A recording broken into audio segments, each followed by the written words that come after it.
Kemudian ada pula perbincangan ulama tentang apakah tanda-tandanya.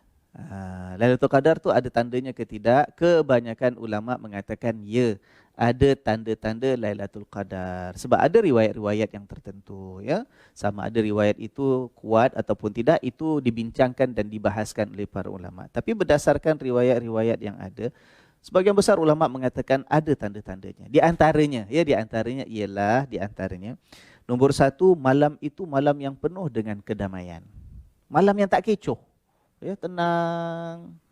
Malamnya damai. Rasa lain macam lah. Ya, bukan rasa lain macam tu kecoh, tak. Bukan rasa lain macam, tahu Ustaz, saya malam tadi tidur aja Ustaz. Bukan tidur aja, itu damai lain, ya. Itu damai, tapi damai jiwa kita, rasa suasana tu lain, tenang sangat. Itu satu.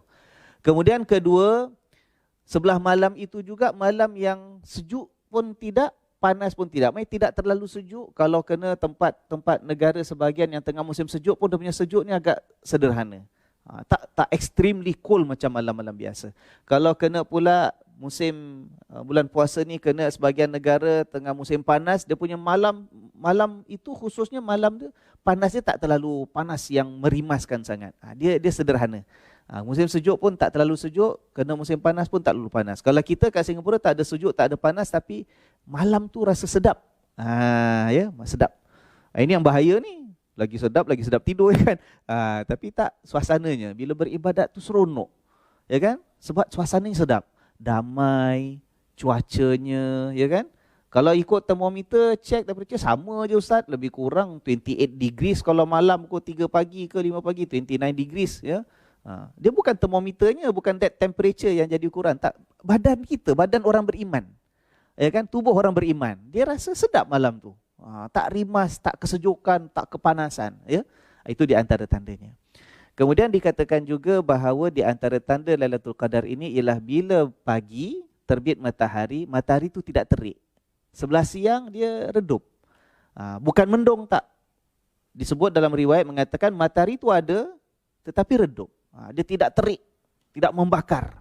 Subhanallah. Ini di antara tanda-tanda disebut para ulama. Ini banyak dibincangkan. Jadi kalau tuan-tuan dan puan-puan sekalian, katalah ini bukan untuk kita jadikan ukuran kita buat kepastian, ya, bukan secara mutlak.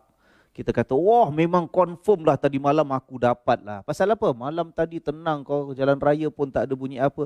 Memang tak banyak kereta pun, tengah circuit breaker tuan-tuan sekalian, ya kan. Aku malam tadi tenang.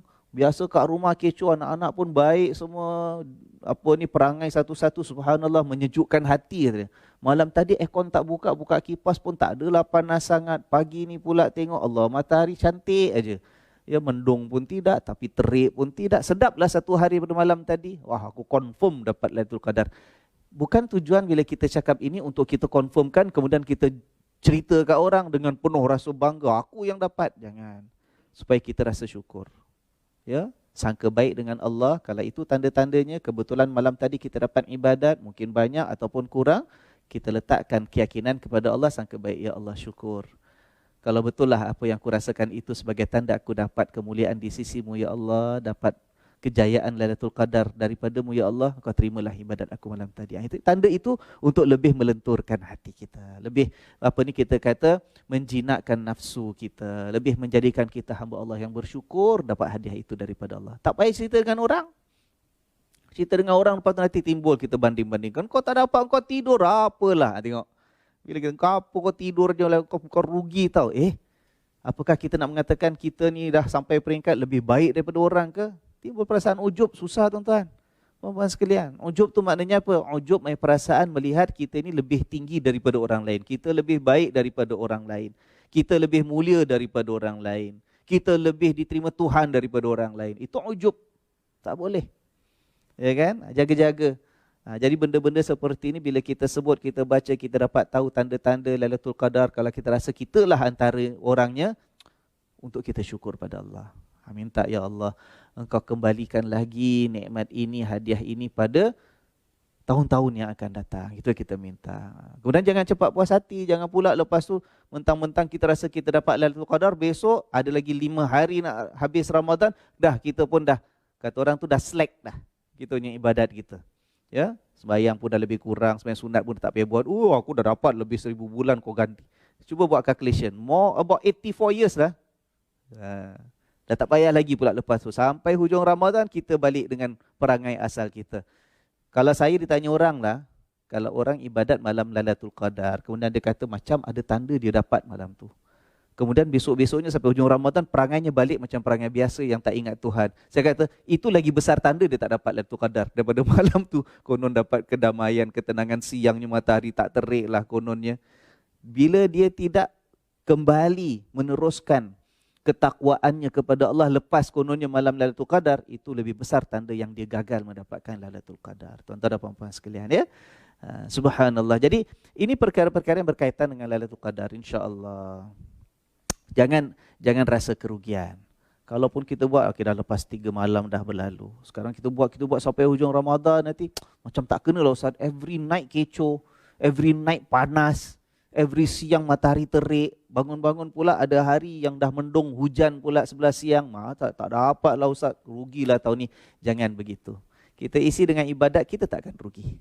Kita tak akan rugi tuan-tuan dan puan-puan sekalian. Ingat hadis Nabi SAW, Nabi mengatakan apa?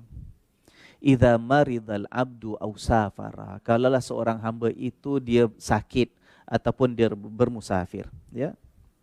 Kutiba lahu mithla ma kana ya'malu sahihan wa muqiman.